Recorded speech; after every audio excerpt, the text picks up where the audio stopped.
But what about origins?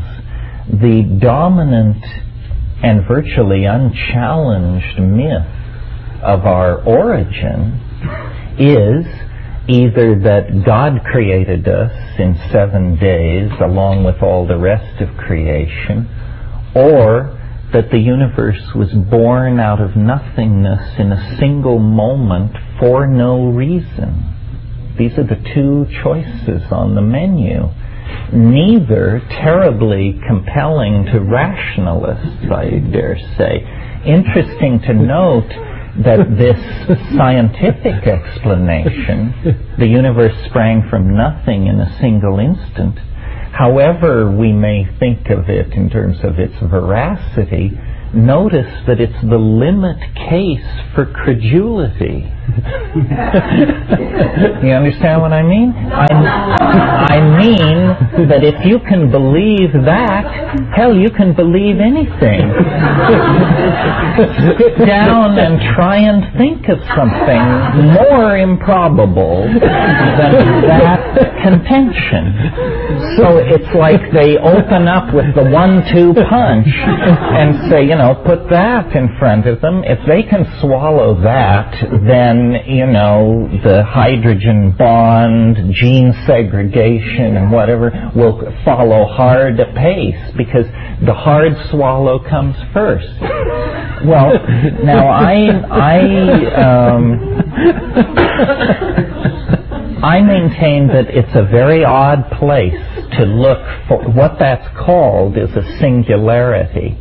And many theories require a singularity. That means in order to kickstart the intellectual engine, you have to go outside the system and you get one free hypothesis. And then once you've used that up, your system has to run very, very smoothly, clear down to the end. So science uses up its one free hypothesis with the Big Bang, and it says, give me the first 10 to the minus high 12 nanoseconds, and if I can do smoke and mirrors in that, then the rest will proceed quite in an orderly fashion. Now that's orthodoxy, you got to understand. That's what the straight people believe.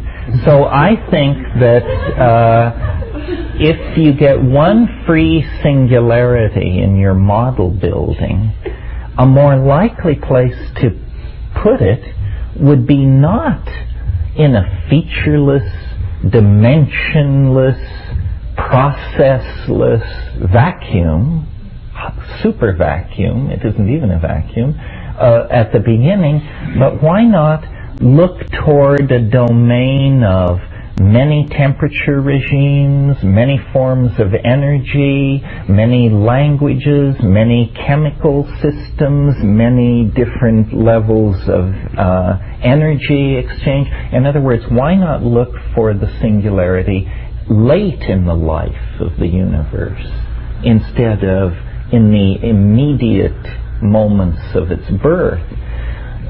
Then what you have is a picture not of a process being pushed by causality toward some heat death billions of years in the future, but what you get is a picture of a universe that is flowing naturally toward a dwell point or a low point in the energy landscape that's at the end. That organization transcends itself, produces more complex organization, which transcends itself, which produces more complex organization, and conceivably, out of a process of avalanching complexity like that, you might actually get a singularity of some sort. And this singularity would have the character of an attractor. Now, I grant you that it's irrational, but our little discussion of the birth of the universe should convince you that it's all irrational. That doesn't get you tossed out of the game. That's the name of the game. So being hopefully a sane person, my own inner dialogue goes back and forth between the desire to preserve rationality and hence channel energy toward utopian hope, which is reasonable.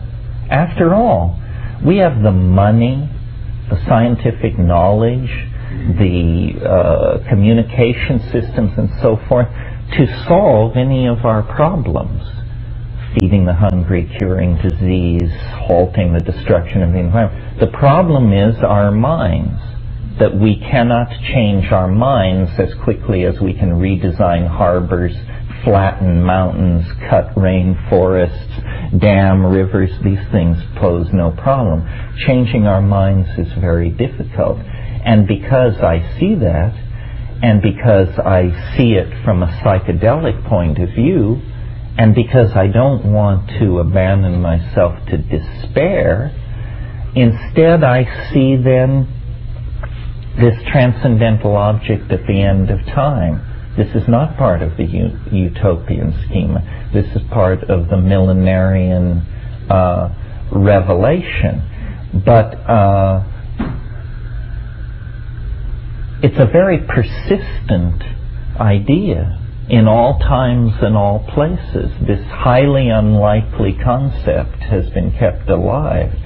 And I think that we are blinding ourselves to the intentionality present in our world. I think you have to be carrying a lot of unusual intellectual baggage to not see the last 1,000 years as a moving toward a